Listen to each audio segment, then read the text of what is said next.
Yan po, si Sir. Nag-deliver ng buko po. Dito po sa ano, Kay Rizal. Ayaw, di ba? Sa Coromdam Street. Tapat po ng payong yan. Sanji po yung ano niya, yung pinag-deliver niya, galing pong Batangas City, Kalipa.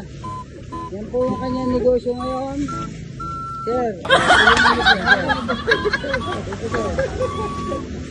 yan po yung kanyang legit na negosyo ngayon. Yan. Yan po yung kanyang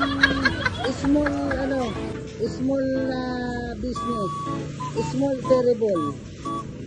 Yan po yung kanyang na nagpapasko, yung kanyang deliver ngayon na buko. Dito po sa sa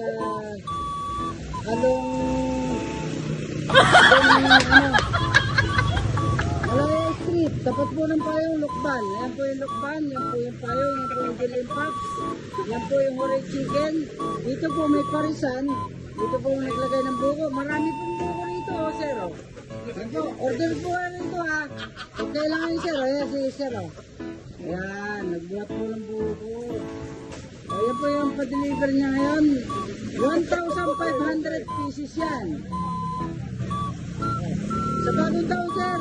Umorder po kayo rito, ma'am. Ayan po yung buko niya. Ayan. Mga bago niyan. Pag gusto niyo kumain, may parisan po rito. Pagka kayo nagugutom. Ayan po yung kanyang yung jeep. Galing Batangas, Lipa City.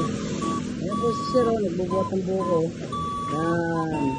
Yan po yun. Kanya po yan. Punta lang po kayo rito sa may malapit po sa iglesia. Tapat po ng Lukban, Payong, Horay Chicken, Dilim. Ayan. Yan po. Yan po ang bis niya. Meron pa po sa Lumang Palengke. Meron po ang branch yan doon sa Lumang Palengke. Doon po yung main. Talagang pag-out niya sa duty, inabangan niya po yung jeep, galing Lipa.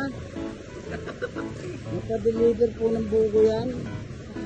Ngayon po ay pumunta po kayo, Pasko, bagong taon. Pumunta po kayo, ang main niya sa Lumang Palengke. Ito po yung main niya.